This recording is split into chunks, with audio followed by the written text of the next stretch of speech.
Well, thanks for joining us for part two of Democracy, Climate, and Water in the West. And I'm so pleased to be joined by our panel of three experts, Tilly Walton, Ravi Mehta, and David Marquis. And these folks have been really looking hard at all the aspects of water, particularly as water is the solution and how it flows through all our lives. So I'd just like to start the second part of our conversation today with David Marquis, an extraordinary writer, producer, who wrote a book called The River Always Wins. And it's just such a fantastic metaphor and title of a book that is something that affects every human being on the planet. David, would you mind just kicking us off perhaps with an inspirational thought or two around rivers and your recent work? Sure. Thank you, Chip. We'll go to chapter 9, the rains. This chapter follows chapter 8, which is about drought. So this is about the rains, when the rains return. You have to love the rain, the way the grass loves it, the way a dry creek bed loves it. We have to prepare ourselves, soften ourselves, so the returning goodness can soak in, be absorbed, and not run off. Our culture has become a hard-pan, hard-baked place in desperate need of rain, a slow, soul-soaking rain of human kindness. And when that water does come down from the sky, it runs toward the sea.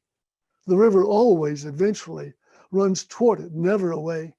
So too does human progress, moving always toward the greater water. The drops have purpose, each one. Be ready for your purpose, prepared to move to the sea. Beautiful. And maybe Ravi, you mentioned water coming out of the dam as being very cold along the Colorado River in our last episode, and I wonder, if that dam, the metaphor of the dam, the blockage, the stoppage that Tilly has put so much of her work into, opening up these dams and letting the water flow and the life come back up river like the salmon that migrate. Can we talk a little bit about the importance of that flow state? Sure, yeah. I mean, dams have two purposes, right? One is to manage the river or manage the flow. So we could harmonize with it in balance of our human needs, so to speak. And the other is to store water so we have enough water for future in the cases of droughts and other anomalies that might take place. However, it also has an impact on the environment. Salmon can't go upstream as a result of it. A lot of the water never gets to the ocean, which is where a lot of the deltas are where a lot of the life flourishes. So really there needs to be a balance between what and when we dam certain things, to create that management mechanism so it doesn't flood and drought, with huge variances. But also the environment being able to participate in that conversation, so to speak. So one of our goals with Water Ledger is really to give the environment a seat at the table and an economic voice. And the solution categories that we're focused on, there's three categories. I could stretch it to four, but the real categories are quantity, making sure there's enough water, between all the players. And the three major players are agriculture, cities, and industry. The environment is not a player. So what we're doing is trying to create a platform and a mechanism that gives the environment a voice, an economic voice, and makes them a player to buy back its own water, so to speak, through market mechanisms for the West. The second is quality, right? Make sure the water quality and the nitrates and the phosphates are managed properly, which in a lot of cases they're not. And the third is access. Access is infrastructure and price, right? So whether it's a poor village in Africa digging a well or a disadvantaged community, in California, which still there's a lot of disadvantaged communities in California that don't have access to water. So addressing those three issues, I'd add a fourth, which is timing, making sure the water, is hitting the right places at the right time. But those three are the main categories that we're focused on. And to be able to manage that properly, we need a much more sophisticated and complex mechanism in place. And that's what we're aspiring to do, is create this platform, the water recharge platform, to first address the quantity, to make sure there's enough water in the rivers, and the water that's being wasted or over irrigated goes back into the rivers, and everyone's incented to do that. So this is a very functional mechanism that you're creating with Water Ledger to give companies, industries, individuals an opportunity to put their money to work on the solution side of fixing the problems that we experience with water. Yeah, that's the intention, is create a marketplace, right? So there are the companies, at least there's a trend for corporations to be more conscious. Conscious capitalism is a kind of a new movement that's taken place over the last 10 years. And part of that consciousness is not offsetting just their carbon, but also offsetting their water footprint. And so they have a need to be able to do that. They can't do that easily because they're not in the water business. At least most of them are not. And then there's this other side. There's the side that's driven by NGOs and other nonprofits that are focused on trying to do these projects, but they have very little funding to do it, or access to funding. And then there's the people that own or run the water rights, and they have water that they can monetize, or if they can make more money off of it by putting it into the environment, they would gladly do so and make sure there's no risk of them losing their water right. So those, and then you have the government or the agencies in the middle that's supposed to administrate and manage all this stuff and paper it, right? So we're kind of in the middle of all of those players and coordinating all of those aspects together to optimize the benefits for everybody. So that's our main function, is to optimize and balance those functions and needs for all those players. That's fantastic. A few years ago, we were all focused on Standing Rock, where water is life was the rally cry, and that was in response to a lot of this tar sand development up in the north of Canada, which has terribly impacted the wetlands and the rivers and the water up that way, and particularly the indigenous people. And I thought, Tilly, maybe I saw you in a PBS special recently where you were talking about some of the hieroglyphs that you experienced on some of the canyon walls by some of the ancient peoples that used to live along the Colorado drainage. And I wonder if you could bring in the indigenous perspective around that. I will do my best. One thing that I'm always very aware of, especially when I go down the Colorado River, is that the river, I'm going through the homeland of so many sovereign nations, like of the Navajo, the Hopi, the Zuni, the Wallapai. Many of the tribes are so deeply connected to the source of the Colorado River. Like, for example, the Wallapai means the people of the blue-green waters, because they live on Havasu, and the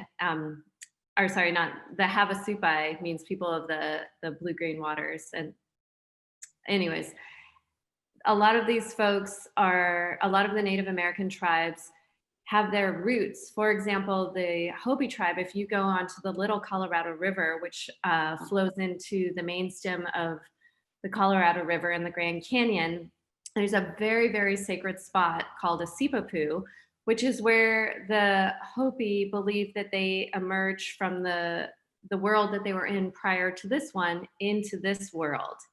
And it was really interesting to be there, especially during this time of COVID, because in some senses of the way, we're going through this huge transformation right now as a society, where we're finding these things that don't work, and we're almost having a rebirth into a more sustainable way of being. But in the meantime, we do have the issues of social justice. So, for example, the Navajo and the Hopi live on the rim of the Grand Canyon, and many of the communities don't have access to internet. Many of the communities don't even have access to running water. And so during a world pandemic, where we're all told to wash our hands as a preventative mechanism, many of the tribal members don't even have access to running water to wash their hands. And so I think we have a great deal to learn. There's so much indigenous wisdom when it comes to water, not only respecting the water, but how we interact with it, how we manage it. And also from the indigenous sovereign nations, where I think they may turn out to be the leaders in some of the new things, such as rights for the river, treating the river, if a corporation can have rights, well, why can't we have a river that has rights as well? And so I think we will actually, in the long run, be looking to a lot of our indigenous communities for leadership in the realm of water. Thank you so much for those insights. And I was really happy that you just mentioned the rights of water, which leads to the rights of nature. Mm-hmm. And so I'd like to open the conversation up to that exact place where we're talking about the rights of life, the rights of the planet Earth, the living, breathing being, just like you and I, that's 70% water. And Mother Earth, she has a fever now, just like we do with the pandemic. And she's, and she's shaking. And we have got to hold the line and support the indigenous people, in my view, on biodiversity, because all of the indigenous people of the planet are living on that. They're protecting the remaining biodiversity. So can we talk about the rights of nature and really what that means through the lens of water? Go ahead. Well, and it's a growing movement to give legal rights to water. And as it relates to rivers in particular, it gives rights to a river. So the right to have water, the right to flow, the right to not be polluted.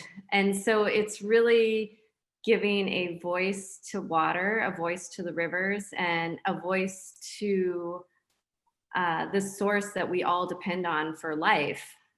Yet it doesn't have any protection per se without creating these mechanisms and really stepping forward. And so I'll just bring up Bristol Bay as an example. There is a mine that's scheduled to go in that would be the world's largest copper mine and gold mine. And in Bristol Bay, there's a huge salmon fishery. And so, for example, when I went walking in the John Muir Woods the other day, came along a creek that they were restoring. I said, "What are you doing?" They said, "We're restoring it for the salmon." I said, "Great, is it working?" And they said, "Well, last year one salmon returned." And conversely, in Bristol Bay, each year over 50 to 60 million salmon return each year. So the rights of nature and giving the river rights will protect, it has a legal mechanism to protect it so that the rivers in Bristol Bay aren't polluted by the mining and aren't polluted by mine tailings or mine waste that would destroy this huge ecosystem that we thrive on, that the whole planet thrives on. Wow, great analogy. Robbie, can you talk about how the water ledger could come at it from the other side to help protect the rights of nature and even endorse that? Yeah, so I mean, when I talked about the problem areas of, quantity, quality, and access, there are several tools we have to help solve and address those problem areas, right? So we have technology, that helps give us more data and more understanding of what the real issues are and how much, what amounts and what it is that we need to resolve and solve for and do it in a more accurate way. Then we have capital markets, which incentivizes behavior, to move and change behavior or incentivize and reward behavior to do certain things. In capital markets, I include nonprofit work within capital markets because it's still money that's being used to do and accomplish certain projects and incentivize behavior. The third is regulation and policy, right? So that's where the state and or the country and the regulators could come in and establish this river has its own rights. And there are several countries that have done this. There's 2 rivers in the world that actually have its own rights. One is in New Zealand, and the other one's in South America. I can't remember exactly where. However, Nepal, for example, is a country that in their constitution they've established constitutionally different rights for different aspects of their country. So for example, in Nepal, 60% of the country has to maintain its forest coverage. I think they're around 70% right now. So if it goes below 60%, then the state, meaning the nation, has to do something to recover the balance. So that's regulations at the national level, and it could go all the way down to your local county or region or community. And then the fourth is culture, right? So this is where us individually have and value these resources beyond needing these mechanisms to tell us what the value is, right? And the Native Americans have been the most vocal from a cultural standpoint. At Standing Rock, I was there as well, and hearing them referred to as the water protectors, and they had no money, they had no technology, they had no regulations or policy on their side, but they were standing in front of these armies ready to drill a pipeline underneath the river. And it was their culture that drove that behavior, which is the most powerful if you could align that correctly. But sometimes you need these other mechanisms because the alignments are not all there, at least from a cultural standpoint, but it builds over time. But that is always the end goal, is to get the culture in alignment to move and create and maintain harmony and balance with the environment. So what we do as water ledgers, once again, as a mechanism and a platform, we're trying to use these tools to ultimately align or realign culture. And we use the markets, we use regulations and public policy, and we use technology through our platform and our data science to be able to take these various aspects and bring them together, ultimately to evolve the culture. So what I hear you talking about really is a step towards an ecological civilization, a collaborative capitalism. Systems that we're now beginning to transition and perhaps transform just the way that we're living on the planet, so that we can functionally survive and help all of our brothers and sisters in terms of the animals and the plants, and as the Lakota say, Matakwe Ase, all our relations, that all life is connected, just like the water is connected all over the planet. David, are you all looking at the rights of nature in your work down there in the Texas area? It's a growing consciousness, and thank goodness for it. Because I think that one of the things where we meaning Western civilization, took a wrong turn when we began to see ourselves as separate from nature. Because as soon as you separate yourself from nature, you are lost, and you have to find your way home. And I think that we, as a global civilization, as an American civilization, I think here in Texas, we are slowly finding our way home to understand that we are not separate from. We are all tied together.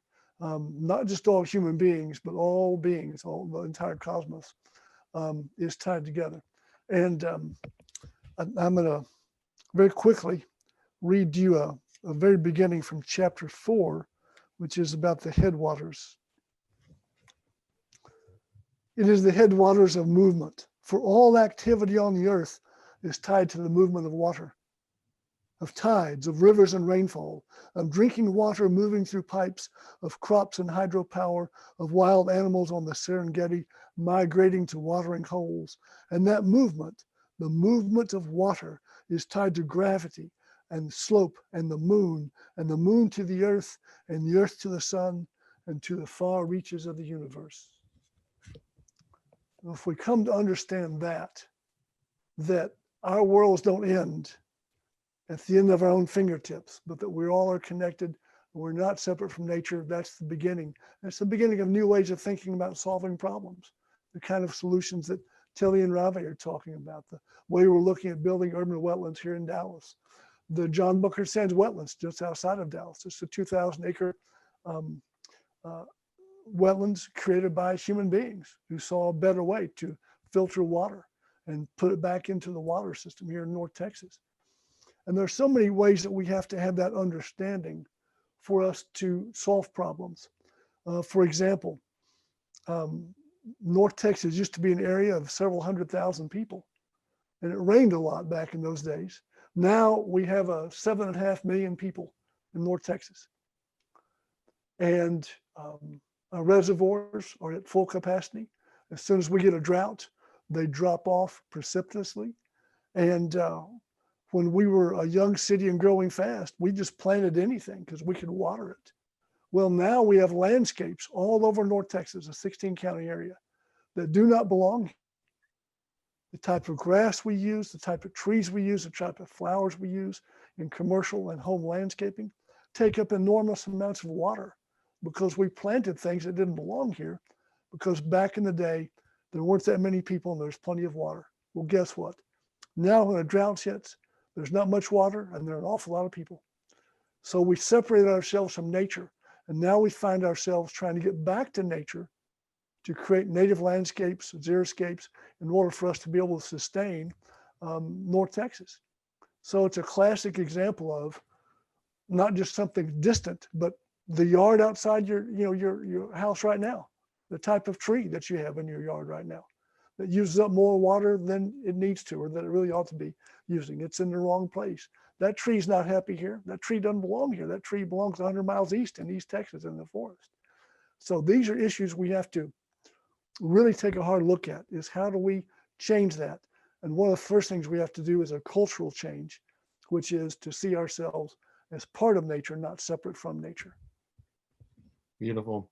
You know, in terms of the hydrological cycles impacting the West, you know, David, I know you're talking to us from North Texas, and I'm in Aspen, Colorado. I know Tilly lives in Aspen, part-time. Rave and Tilly both live in San Francisco also. And so that really kind of encompasses this conversation of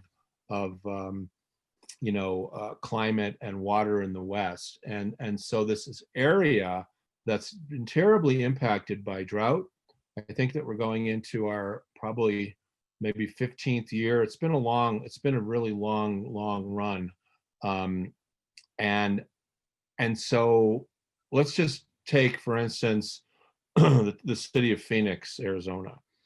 I think there's probably around 8 million people that live down there.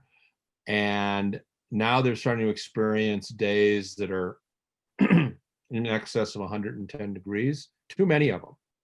And water's becoming a critical issue. So as we go forward, how can we think about activating our fellow citizens of the West to become conscious of the situation, of what water actually is, what it means, what it does, but then to take action upon that? Chip, I'd like to jump in here if I might, just real quickly. I'd love to hear from Tilly and Ravi also, but I wonder if we can't find a way to involve people in directly solving these problems. And I think it's going to take a lot of solutions. I think what Ravi's working on is brilliant. I think that's great. What Tilly's doing is wonderful. I think we also have the ability now to reach large numbers of people quickly and to get them involved in returning, for example, the Colorado River to the sea. Now it tragically plays out way too soon. And I wonder if we could find people in all those different states and get people to agree that if we could, each as a municipality, as a person, use 3% less water. Let's just find a low number people can agree on. And then demonstrate the water moving forward, getting closer to the sea. The more that we conserve, whether for large agricultural users or civic users or people in their own homes. But could we agree that there's a goal we have? And that goal is to get that river to the greater water, to let it live out its natural life, and demonstrate to people literally day by day in real time where that river is. Can we move it forward? And look at all the different solutions it's going to take for us to do that. You know, air quality in Los Angeles, we all know how bad it used to be. Still not great on some days, but it's better than it used to be. And it took an enormous amount of work. Clean Air Act, local, state, federal initiatives and ordinances and legislation. And yet today there has been some progress in creating cleaner air. So can we do that with the river? Can we replenish a river together? And can we get people to understand their connection to nature by taking that on together? And I'm just going to put that out there as an example of something we might be able to do that will take multiple solutions, a lot of people involved, but could we get people involved in such a way that we could demonstrate the progress on a daily basis to see how that river is doing and be directly involved in the health of a river. Yeah, I'll pick up on that, David, and I think you're 100% right. I think what's missing the most from the problem or the upcoming water scarcity crisis, I mean, the water scarcity crisis that we're in now. I mean, as Chip mentioned, we're actually in a mega drought right now, which is, I think, a 1,400-year drought cycle. So the missing ingredient is people. The general population has no idea that we're in a drought situation for the most part, or some might, but not most. They turn their tap on and they see water, they think everything is fine. They have no idea what's happening behind the scenes. So there's a disconnect between the people that are managing our water on this side and all the users on this side. And the discrepancy is this is literally 1% of the total population, at least in the US. If you take the utilities and the board members and calculate it all out, literally 1% of our population manages the water for the other 99%. And the 99% has no idea what the 1% is doing and why and how. And connecting that cycle so there's a feedback loop helps build a culture. And using these mechanisms like markets and public policy and regulations and technology to make that more visible and accessible and easier to play in, so to speak. And I use the word play very intentionally because, my most fun moments as a child with water was playing with water, right? Running through hydrants and swimming and all that stuff. So allowing the public to engage and play with water in a way that's fun and also productive, I think, is the missing ingredient. And that's, once again, that's part of what we're trying to accomplish, with our platforms and mechanism, and really essentially building a movement, around water conservation, and not just water conservation, but water harmony, right? If you have a lot of water, you don't need to conserve it, like in times of floods, but responsible management of water ultimately is what we need to really focus on. And, what you talked about, getting rivers back to the deltas and to the ocean is a really important aspect of circulating and how our carbon cycles work, because the rivers are the circulatory network that brings inland carbon back to the oceans for storage. And if it stops before that, then the carbon goes back to the atmosphere.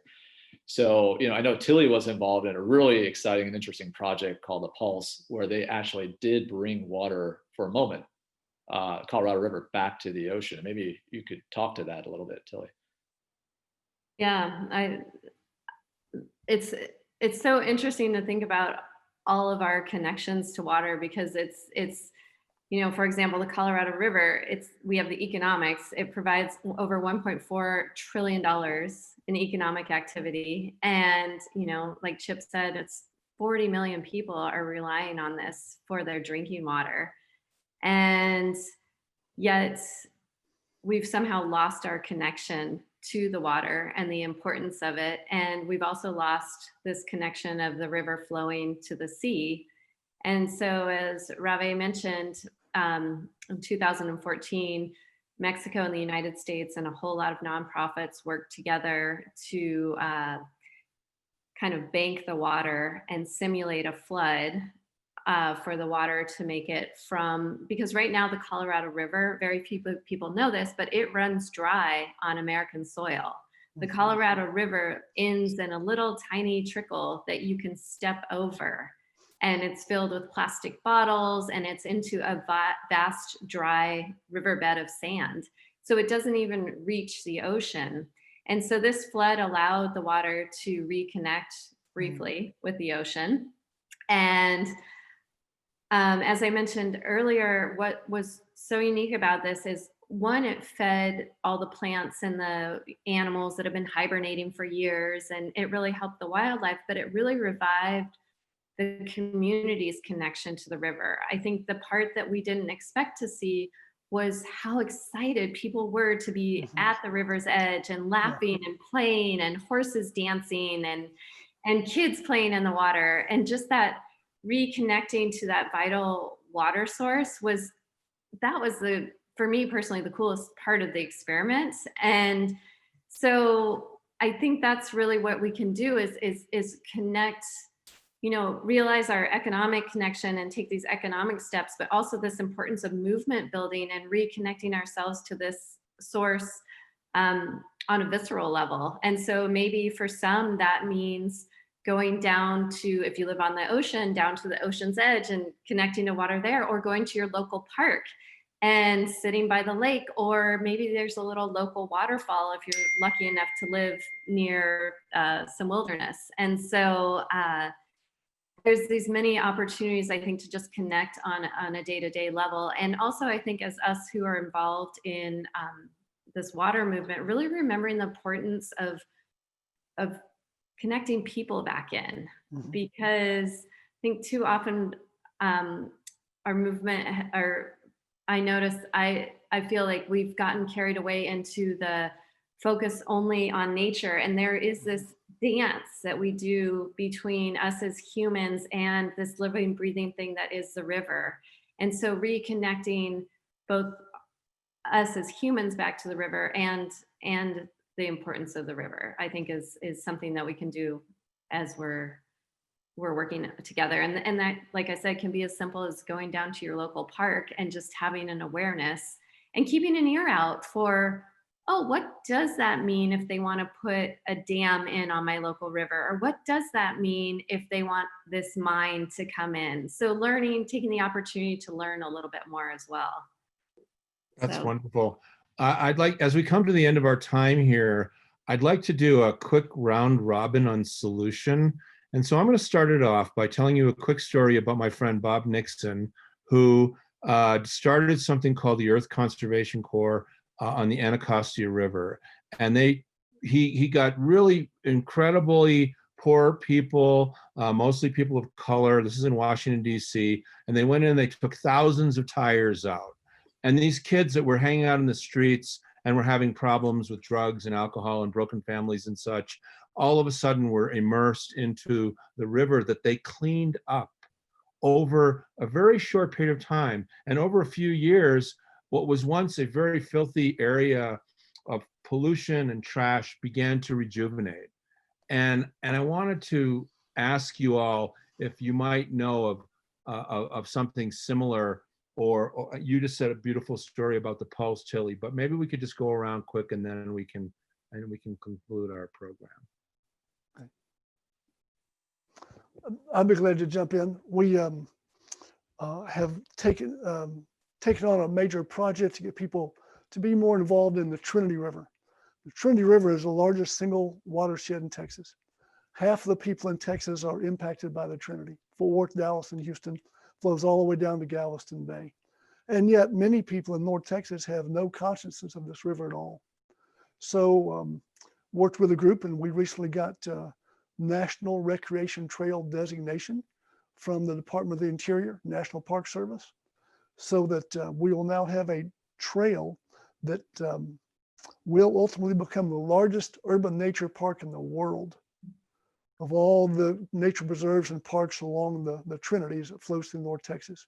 So we've taken a specific step to get people more involved with the river, which now is largely ignored in North Texas. So we've taken on a specific goal, which is to get people closer to the Trinity, and then to clean up the water as people get closer to it. People have real-time data about the water quality. So that's one thing that we've done here, and that came through just a couple of weeks ago. So. Fabulous. Ravi? Yeah, I think just kind of thinking through the water, media is another tool that we seem to overlook and not use efficiently when it comes to these types of movements. And it's a powerful tool and mechanism. And we have social media used through technology. We have traditional media, which is the television and film mediums and even music. But I think we should really look at leveraging more of that because that's how we get the awareness out, right? So engaging the public and those that want to be water warriors, I consider everyone on this Zoom kind of a water knight, so to speak. We've been in the battle, on the front lines for a long time doing this, but we want to engage more water protectors and water warriors to pick up the fight and continue to help shift our culture to a point where this happens innately and the systems are there to support it, right? So I think leveraging the media is a missing ingredient also that we could do much better at taking advantage of. And whether it's films, television shows, documentaries, social media, movement building and awareness building and education,